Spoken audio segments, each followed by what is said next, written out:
So this summer, Mark has been leading us through a series called Tuned In. And in this series, he's taking a worshipful song, and then he looks at the biblical significance of those songs. And music for me has always been one of those ways that I have felt God speak. And I prefer the live renditions of songs, the ones that are like 10 minutes long. And so that's actually what I have for you today. Not actually. And this is why I enjoy them. I enjoy the live renditions because it brings me to a place of worship where I can sit in a moment with my Creator. And in that moment, nothing else matters but Jesus. I was having a really hard time selecting this song because the two that the Lord brought to me are very repetitive in their lyrics. But both have carried me through really difficult seasons of my life. And the first is I Surrender by Elevation Worship. I would encourage you to listen to this today at some point. It's a really, really good song. But we're not doing that one today. And the second one is Nothing Else by Cody Carnes. He wrote this song after recognizing that he had made the blessings and what God could offer a higher priority than the Creator himself. All right, now bear with me. For a moment, stay with me. I'd like us to put on a different hat. You ready? 'Twas the night before Christmas, when all through the house, not a creature was stirring, not even a mouse. All right, who here is excited for Christmas? Like, that's your favorite time of year. All right, put your hands down. I disagree. It feels like summer just started. I feel like it was just like April even. This summer flew by for me. But I want this image in your head. I'm not ready for it to be Christmas, but I want this image in your head for what I'm about to share with you. When I was a kid, Christmas was selfishly all about gifts. It was about what you could give me rather than the heart behind it. I'd receive a gift that I didn't really want, and I can remember getting really mad, like actually mad, not outwardly. I wouldn't punch someone, I wouldn't hit anyone, but inwardly. I can remember receiving socks, and I'd get upset because it wasn't a new Xbox, or it wasn't an airsoft gun. And it sounds so selfish, right? I had made Christmas about what I could receive instead of recognizing what it symbolized, but not only what it symbolized, recognizing the heart behind it. Now, thankfully, I didn't keep this same attitude. I learned how to be respectful. I learned to be grateful for what I did have. And I learned to love the memories more than the gifts I received. That tractor that I received when I was 4 or 5 years old, I have no idea where it's at. It probably got sold in a garage sale. The PlayStation 2, I might add my third PlayStation 2 because the first two are broken. That third one is also broken and it's on a shelf in my old bedroom at my dad's house.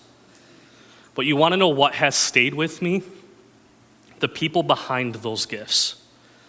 The memories of buying my stepdad toilet paper because Lord knows he needs a lot of it for his 45-minute breaks. And if he's watching today, I'm sorry, but they all need to know that, all right?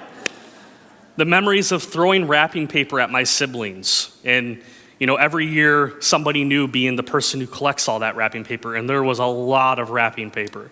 There's 6 of us in that house at that time. Not counting my brother, who lived far away. But most of all, it was just spending time with the people I love and remembering what Christ, or who Christ was, that he came to this earth for us. Now, why would I share all of that with you? Because here's the thing, church. We do the same thing with God. We go to him only with our request. When we are in need of him, we look to him in the valley, but then we forget him when we are on the mountaintop, when everything is going right. We treat God as if he is a genie in a lamp. Just rub the lamp and he will grant your wish. But isn't he so much more than the blessings that he offers? So then why do we seek him? We seek him because he is worth seeking. We seek him because in his presence, we can walk on the water instead of being consumed by the water as Peter was in the book of Matthew. And in Matthew 14, 28 through 30, we read of this story, and I'm pretty sure Mark has actually touched on this a couple times over the last couple weeks. But read this story of Peter, and it begins with a question. It says, "Lord, if it is you," Peter replied, "tell me to come to you on the water." "Come," he said. Then Peter got down out of the boat. He walked on the water and he came toward Jesus. But when he saw the wind, he was afraid. And beginning to sink, he cried out, "Lord, save me." Peter was doing it. He was walking on the water. His eyes were on Jesus, and because he saw him and had little faith, he was able to, for a moment, accomplish the impossible and come out on the waves to Jesus. But then he got scared. Because of the wind and waves, the worries of the world got to him, and in that instant, he began to sink. He then cries out to Jesus, saying, "Lord, save me." And for those of you who have read this story, we know that Jesus reaches into the water and grabs hold of Peter. Two things. One, we can accomplish great things when our eyes are on the Creator. And two, God doesn't abandon us in our brokenness. No, he reaches out and leaves it up to us to take his hand and choose life. Or we can refuse the rescue and drown in our worries. We seek the Lord because in him we find rest instead of being consumed by all the worries of the world. We seek him because in him we find peace and find life. And not just life, but life abundantly. David in the book of Psalms in chapter 73, verses 25 through 26, writes this, "Whom have I in heaven but you? And earth has nothing I desire besides you. My flesh and my heart may fail, but God is the strength of my heart and my portion forever." Our strength comes from the Lord. David here understands that Christ is enough. He understands that the Lord will sustain him even when his earthly body fails him. Now I have this quote, and I'll throw it up on the screen for you guys, but this is what this says. It says, "Don't focus on the blessings, focus on the Creator of them. Is he not worth more than what he can offer? Did he not die with you in mind? He saw our sins, but more than that, he saw his child whom he loved, and that was enough for him to die on that cross." In this song, Cody Carnes begins by introducing us, the audience, to what some would call a spiritual mountaintop. That place where we feel the presence of God and we don't want to leave. And I think all of our high schoolers would agree that's kind of what CIY is like. At least that's what it was like for me. But here's the reality, church. We must leave. Because we are sent, and so we must go. Because otherwise, how would other people experience Christ if we're not living our life with Christ in us? He then in the middle repents for those moments when he lost sight of God and he was lukewarm. And to be honest, I resonate with him a bit here for various reasons. I too have gone through the motions outwardly while my mind is elsewhere. I've brought my own agenda and attempted to mold God and his truths to fit what I want. it often doesn't work out that way. And the Israelites, they did the same thing with Jesus. They brought their agendas forth as far as who they thought that the coming Messiah would be. In Jesus, he defied every expectation and did almost the opposite of what was expected. The Pharisees and the Sadducees, they hated him. His zealous followers, well, at first they misunderstood him. He wasn't the king that they expected, but he was the king that they needed. When Jesus didn't accomplish their agenda, they tried to kill him on multiple occasions until they finally succeeded with his death on the cross. And how many times have we put God in a box? How many times have we limited what is possible and just straight up missed what God is trying to accomplish in us because we approached the throne with closed hands, thinking that what we have to offer is far greater than what he could do in our lives? And this is the big one for me. I've also forgotten that Christ is enough in the midst of many different seasons of my life. I've played the comparison game on social media where you see everybody's perfect life, but you don't see the struggles that go on behind the scenes. I've compared myself to others. I've coveted what I do not yet have. I've lied to myself, and I've told myself that I am incomplete because I do not have X, Y, and Z. Yet God in me is what makes me whole, not these various things that will perish in this lifetime. A couple years ago, I was complaining about this very subject. I was so caught up in my head, and my anxiety was spiraling out of control. A friend of mine called me out on this. She said to me, "But Brandon, isn't God enough? You don't think that God hears you? You don't think that God can fill that emptiness that's within you?" Now, I trusted God with other areas of my life, but these questions brought me face to face with myself. Do I actually believe God is enough? I preach all the time that he is, but do I actually believe it for myself? Now, of course I do. But in that moment, I had to choose to wake up each and every day with my hands wide open. I had to let go of my agenda, my need to be in control, and I had to surrender it all at the feet of Jesus. I had to, and still have to, wake up every day and choose to trust God in all areas of my life.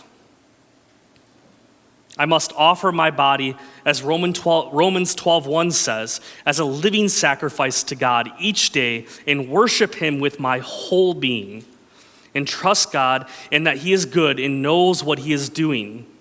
This is exactly what Paul writes in Romans 12:1. It says, "Furthermore, I urge you, brothers and sisters, in view of God's mercy, to offer your bodies as a living sacrifice, holy and pleasing to God. This is your true and proper worship." Sometimes I don't know what God is doing. I don't know where he is leading me.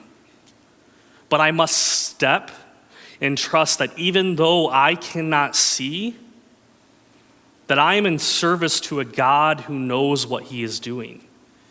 He is enough. And I know this truth because of what his word says in the book of Proverbs. In chapter 3, verses 5-6. This is a pretty commonly known verse, but it says, "Trust in the Lord with all your heart, and do not lean on your own understanding, but in all your ways submit to him, and he will make your paths straight." Our own understanding, that leads us astray because we don't always understand. It doesn't make sense.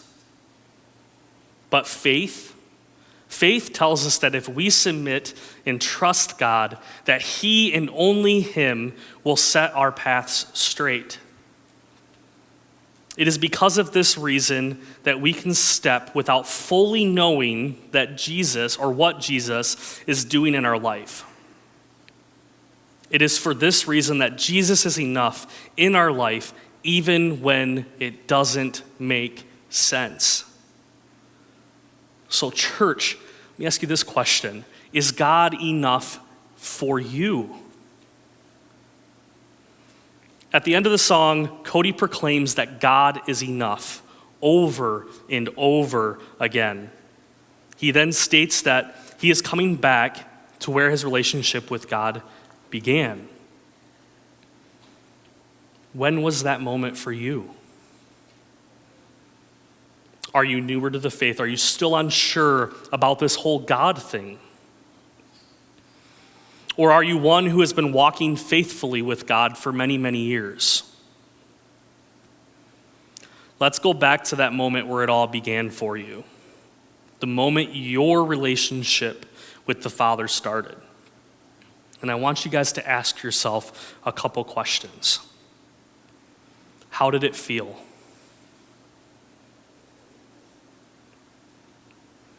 What was it like? Where were you then? And where are you now? These are the lyrics. Now there's a part that I have here that's not going to be in the video that I have for you, but I felt like it was too important not to include. And when this song is performed in a live version, sometimes the artist will read this or sing this to kind of bring out a moment of worship. But it starts and it says, I'm caught up in your presence. I just want to sit here at your feet. I'm caught up in this holy moment. I never want to leave. And oh, I'm not here for blessings. Jesus, you don't owe me anything. More than anything that you can do, I just want you. I'm sorry when I've just gone through the motions. I'm sorry when I've just sang another song. Take me back to where we started. I open up my heart to you. I'm sorry when I've come with my own agenda. I'm sorry when I forgot that you're enough. Take me back to where we started. I open up my heart to you. I'm caught up in your presence. I just want to sit here at your feet. I'm caught up in this holy moment. I never want to leave. And oh, I'm not here for blessings. Jesus, you don't owe me anything. And more than anything that you can do, I just want you. I just want you. And it's a little repetitive, but it says nothing else will do. I just want you. Nothing else will do. I just want you, nothing else, Jesus, nothing else will do. I just want you. This is the part that I added in when I was looking at the lyrics because I really like it. It says, I'm coming back to where we started. I'm coming back to where we started. When I first felt your love, you're all that matters. I'm coming back to what really matters. Just your heart. I just want to bless your heart, Jesus. I'm caught up in your presence. I just want to sit here at your feet. I'm caught up in this holy moment. I never want to leave. And oh, I'm not here for blessings. Jesus, you don't owe me anything. More than anything that you can do, oh, I just want you. So again, I ask you, is Jesus enough for you? And I get it. Sometimes it's really hard. Sometimes it's difficult to be like, Jesus is enough for me. But he is. And we must trust and have faith that when we don't feel like, or we feel like there's this emptiness within us, that God will fill and meet the need according to what he sees fit for us, right? His will, not my own. When the world tries to pull your focus away from Christ, set your eyes on the King. Bring all you have to the foot of the cross and lay it at his feet. All right, I got the song for you guys.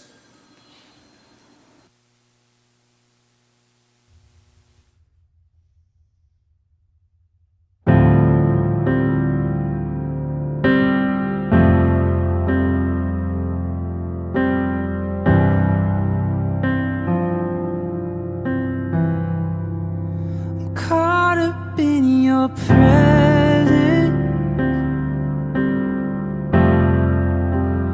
I just wanna sit here at your feet. I'm caught up in this whole moment, I never wanna leave.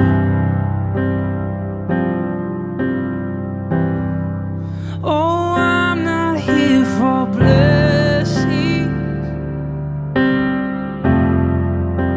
Jesus, you don't owe me anything, and more than anything that you can do, I just want you.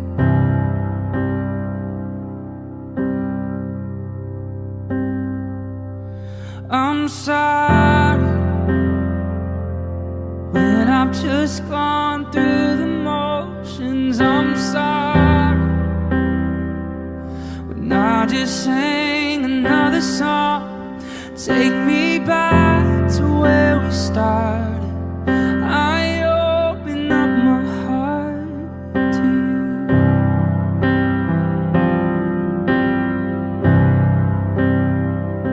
Oh, I'm sorry when I've come with my agenda. I'm sorry when I forgot that you're enough. Take me back to where we started. I open up my heart to you.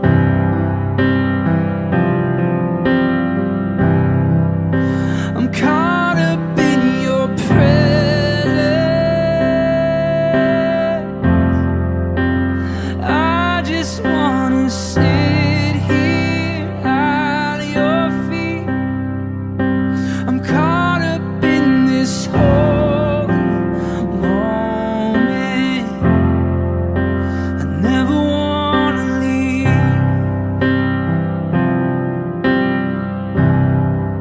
Oh, I'm not here for blessings, Jesus, you don't owe me anything, and more than anything that you can do, I just want you. Oh, I just want you, and nothing else, and nothing else, nothing else will do. I just want you, and nothing else, and nothing else, oh, nothing else will do.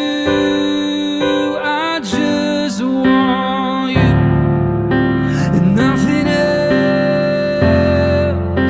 and nothing else, oh, nothing else will do. I just want you.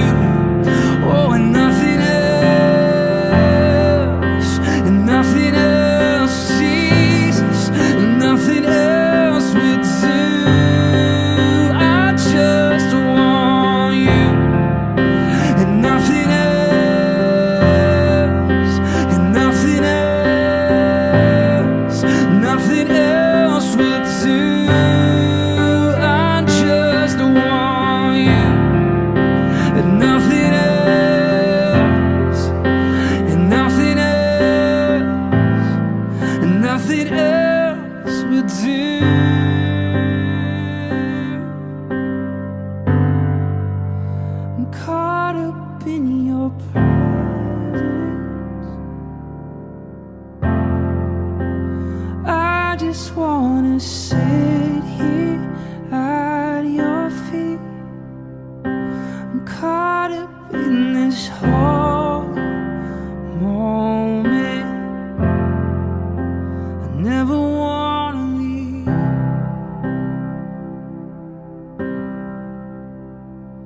Oh, I'm not here for blessings.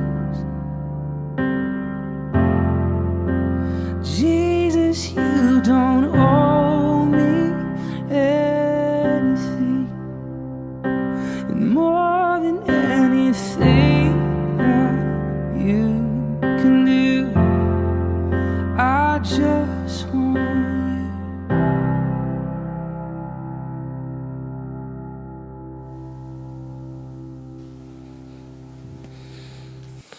Man, it's such a good song. I love these songs that it brings you to almost like this, what is the word, soaking place of just sitting in the presence of God, just proclaiming his truths and who he is, and the fact of the matter that nothing else matters, that Christ is enough in my life, and for us to believe that truth today.